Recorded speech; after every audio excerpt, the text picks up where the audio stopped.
Hello बच्चों, मैं Rahul Yadav future bill में आप सभी का स्वागत करता हूं। बच्चों, हम आज से एक सीरीज स्टार्ट करने जा रहे हैं जिसमें मैं आपको प्रत्येक चैप्टर के मोस्ट 10 क्वेश्चन कराऊंगा जो आपके एग्जाम में आने की 100% संभावना होगी। बच्चों, हमारा पहला क्वेश्चन है, निम्नलिखित संख्याओं को अभाज्य गुणनखंडों के गुणनफल के रूप में व्यक्त कीजिए। तो पहला सवाल है 140, 3825, 7429। तो पहले सवाल को सॉल्व करते हैं। आइए देखो, 140 को सबसे पहले 2 से काटिए, 2 सत्ते 14, 2 से फिर 70 को काटिए, 2 तियाँ 6, 2 पंजे 10। अभी कितने से कटेगा? 5 से, 5 सत्तों 35, अब 7 से, 7 एकम 7। तो 140 के गुणनखंड कितने हैं? 2 गुणे 2 गुणे 5 गुणे 7। इसे ठीक ढंग से लिख देना है। 1 2 ये, 1 2 ये, 2 कितनी बार आया? 2 बार। तो 2 की पावर 2 इंटू 5 इंटू 7, ये हमारा क्या है दोस्तों? आंसर। इसी प्रकार दूसरा करते हैं, 3825।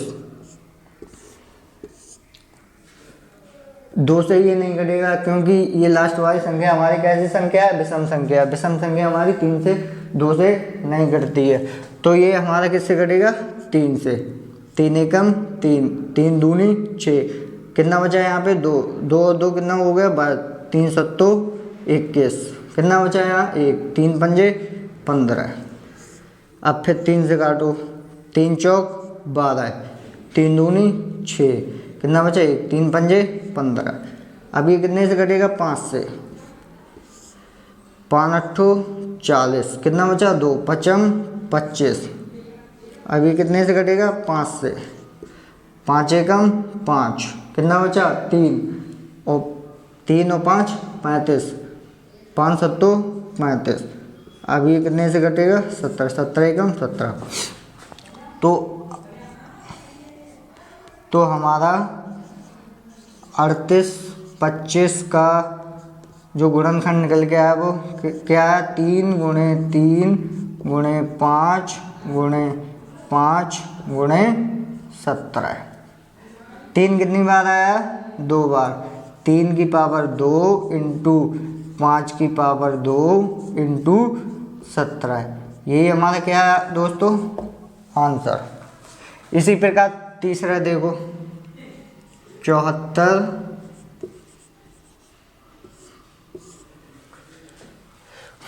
5 से कटेगा? नहीं कटेगा।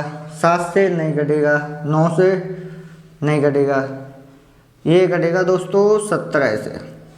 17 से काटो, 17 दूनी 34, 37 51, 7 चौक 68, 7 पंजे 85 ज़्यादा हो जाता, 7 चौक 68, कितना बचा हमारा?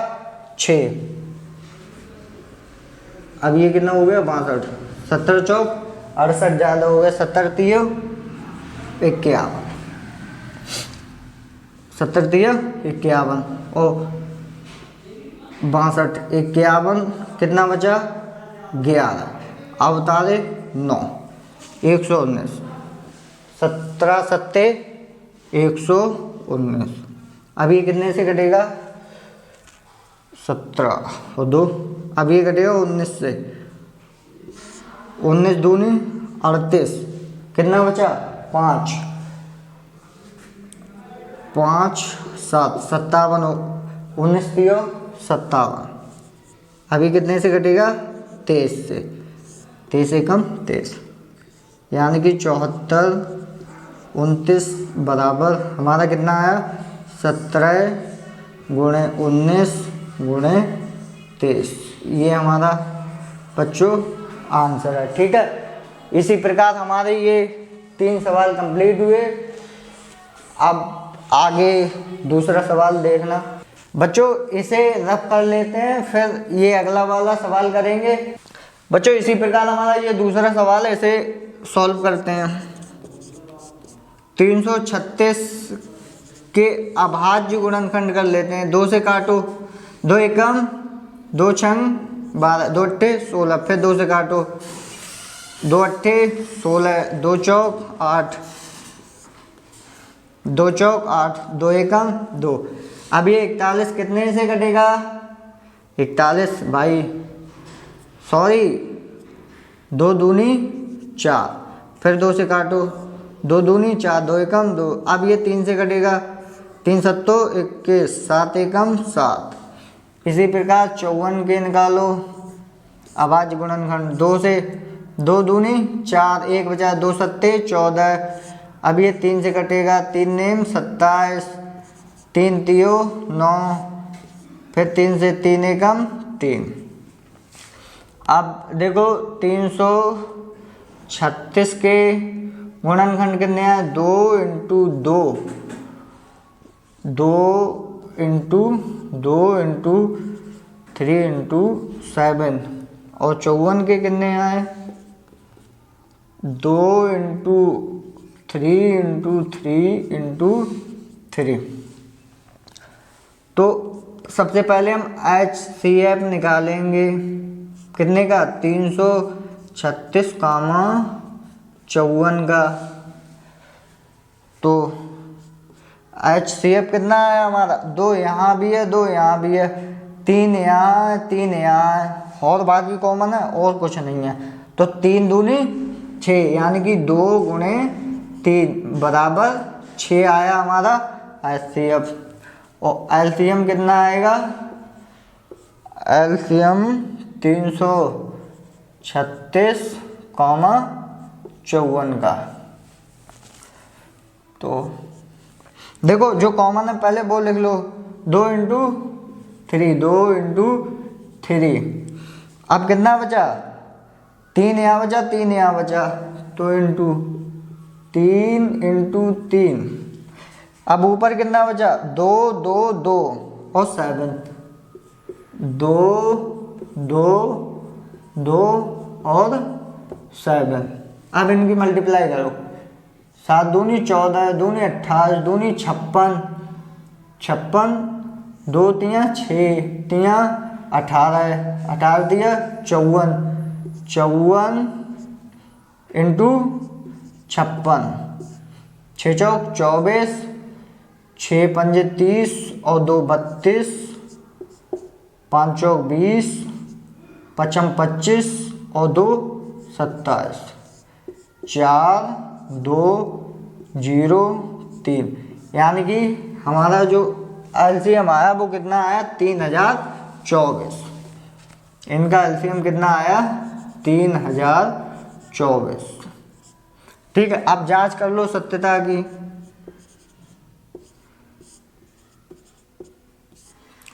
A इंटू बी बराबर LCM इंटू HCF।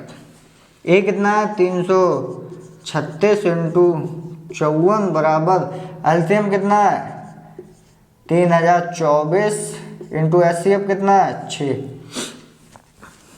आओ मल्टीप्लाई करो, 336 इंटू 50, 4 छंग 24, 4 त्यों 12, 12 और 2 14, 4 त्यों 12 और 1 13, 5 छक्का 30, 5 त्यों 15, 15 और 3 18 का 8, हासिल 1, 5 त्यों 15 और 1 16, 4 4 8 3 11 का 1, हासिल 1, 6 3 6 और 1 7 और 1 8 और 1 1। तो ये कितना आया? 18 144 बराबर। अब 3024 इंटू 6 कर लो, 6 चौक 24 के 4 हासिल लागे 2, 6 दूनी 12 और 2 14 के 4 हासिल लागे कितना? 1, और यहाँ 0 है इसलिए हमारा 1 का 1, 6 त्रियो 18। तो हमारा राइट हैंड साइड क्या है? राइट हैंड साइड किसके बराबर? लेफ्ट हैंड साइड के। तो ये भी हमारा सत्य है, आंसर हमारा सही है। बच्चों तीसरा सवाल है हमारा, अभाज्य गुणनखंड विधि द्वारा निम्नलिखित पूर्णांकों के एचसीएफ और एलसीएम ज्ञात कीजिए। पहला सवाल है हमारा 12, 15 और 21 के एचसीएफ और एलसीएम ज्ञात कीजिए। तो आओ करते हैं सॉल्यूशन। सबसे पहले 12 के अभाज्य गुणनखंड करते हैं। 2 से काटो, 2 छंग 12, 2 तियां 6, 3 एकम 3। इसी प्रकार 15 के 3 पंजे 15, 5 एकम 5। 21 के 3 सत्तो 21, 7 एकम 7। 12 के कितने आए? 2 × 2 × 3। 15 के 3 × 5। 21 के 3 × 7। तो एचसीएफ और एलसीएम। एचसीएफ वह होता है जो सब में उभयनिष्ठ कॉमन हो। तो यहाँ 2 है, यहाँ 2 नहीं है, यहाँ 3 है, यहाँ 3 है, यहाँ 3 है। तो हमारा एचसीएफ कितना होगा? 3। और एलसीएम जो कॉमन है वो लिखते हैं और उसके साथ जो नहीं है उसे लिखते हैं। तो 2, 2, 5 और 7। 2 × 2 × 5 × 7। 3 दूनी 6, 6 दूनी 12, 12 पंजे 60 और 6 सत्तो 42। तो कितना आया? 420। ये हमारा आंसर है इसका। 420 इसका आंसर है। एलसीएम कितना है? 420 और एचसीएफ कितना आया हमारा? 3। अब इसी प्रकार दूसरा सवाल देख लो। 8 का निकालो। 2 चौक 8, 2 दूनी 4, 2 एकम 2। अब 9 का 3 तिया 9, 3 एकम 3। अब 25 का 5 25, 5 एकम 5। 8 का कितना है? 2 × 2 × 2। 9 का 3 × 3। 25 का 5 × 5। यदि हम सब में 1 1 से गुणा कर दें तो कोई फर्क पड़ेगा? नहीं पड़ेगा। तो हमारा एचसीएफ कितना आया? एचसीएफ मतलब सब में कॉमन। कॉमन हमारा क्या है? 1। सब में कॉमन है तो एचसीएफ हमारा 1 है। और एलसीएम कितना है? जो कॉमन हो उसे लिखते हैं और जो नहीं होता उसे भी लिखते हैं। तो इसे 2 2 2, 2 दूनी 4, दूनी 8, 3 24, 24 3 72, 72 और 25, 72 और 25। 2 पंजे 10, 2 दूनी 4 और 1 5। 7 पंजे 35, 7 दूनी 14, 14 और 3 17। 0 5 5 0 8 1। कितना है हमारा एलसीएम? 1800। ठीक है। एलसीएम एचसीएफ कितना? 1। एलसीएम कितना? 1800। बच्चों हमारा चौथा क्वेश्चन है, यदि एचसीएफ 306 657 बराबर 9 दिया है तो एलसीएम 306 657 ज्ञात कीजिए। आइए सॉल्यूशन करते हैं। पहली संख्या गुणा दूसरी संख्या बराबर होता है हमारा एचसीएफ इंटू एलसीएम। पहली संख्या कितनी दी हुई है? 306 इंटू दूसरी संख्या 657 बराबर एचसीएफ कितना दिया हुआ है? 9 इंटू एलसीएम। ठीक है। ये गुणा में इधर आएगा तो किस में आ जाएगा? भाग में। तो 306 इंटू 657 अपॉन 9 बराबर एलसीएम। आप इसे काट लो, 9 तियो 27, कितना बचा 3, 36 हो गया, 9 चौक 36। तो एलसीएम बराबर 34 इंटू 657।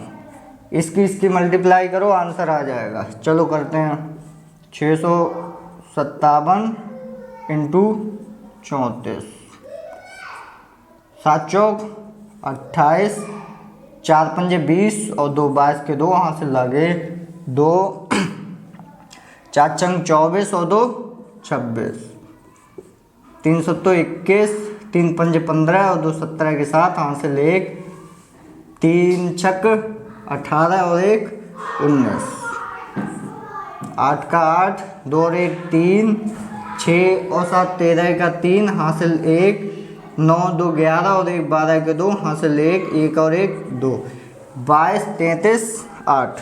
हमारा एलसीएम कितना आया? 22 33 8। यही हमारा क्या है? आंसर। ठीक है, इसे नोट करो, इसे रख करता हूँ। उसके बाद अगला सवाल। बच्चों, ये हमारा 5वां सवाल है। सिद्ध कीजिए √5 एक अपरिमेय संख्या। बच्चों, ये बहुत मोस्ट इम्पोर्टेंट सवाल है और ये आपके परीक्षा में आएगा, लॉन्ग में आएगा। तो आप इसे अच्छे से पढ़ना, ताकि यदि आ जाए तो आप सॉल्व करो। ठीक है, तो इसे सॉल्व करते हैं। माना √5 एक परिमेय संख्या है। परिमेय संख्या है। ठीक है, हमने जस्ट इसके अपोजिट माना। यहाँ दिया अपरिमेय संख्या है तो हमने मान लिया कि ये कैसी संख्या है? एक परिमेय संख्या है। ठीक है, इसीलिए √5 बराबर P/Q। यही तो होगी परिमेय संख्या। परिमेय संख्या कैसी होती है? P/Q के रूप की, जहाँ Q बराबर 0 के नहीं होना चाहिए। P, Q क्या है? पूर्णांक है।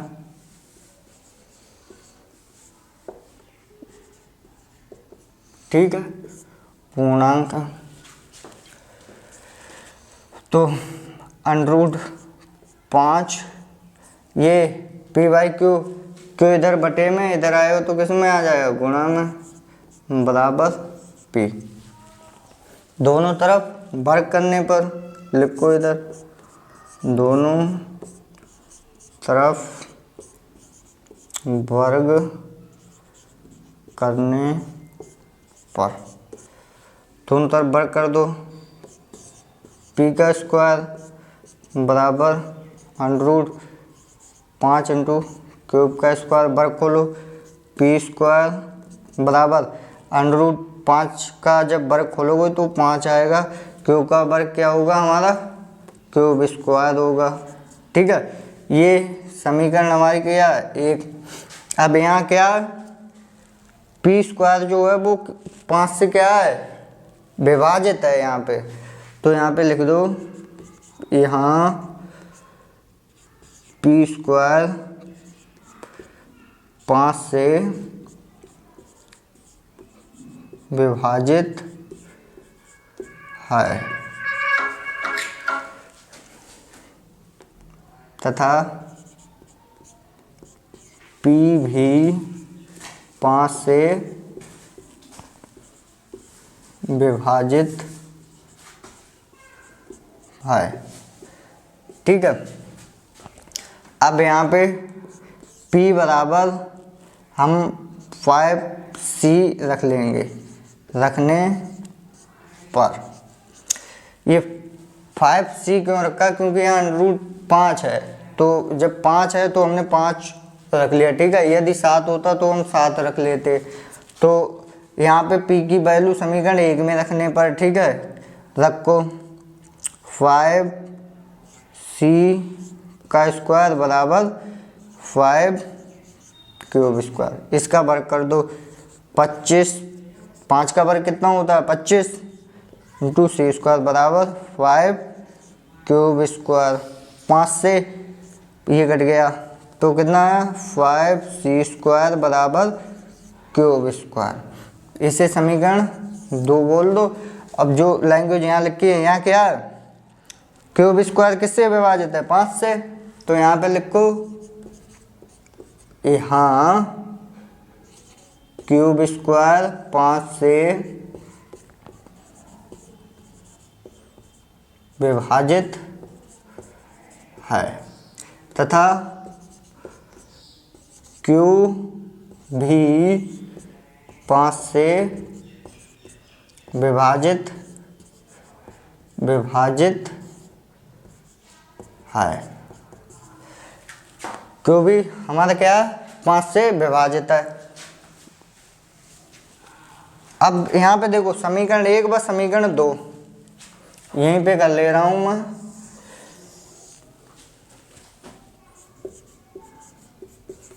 समीकरण 1 व समीकरण 2 का HCF बराबर नहीं है 1 के। HCF नहीं है 1 के। हमारा जो इन दोनों समीकरणों का जो HCF आ रहा है वो कितना आ रहा है 5 आ रहा है। आना कितना चाहिए 1, जो कि 1 के बराबर नहीं है। तो हमारी कल्पना कैसी है, हमारी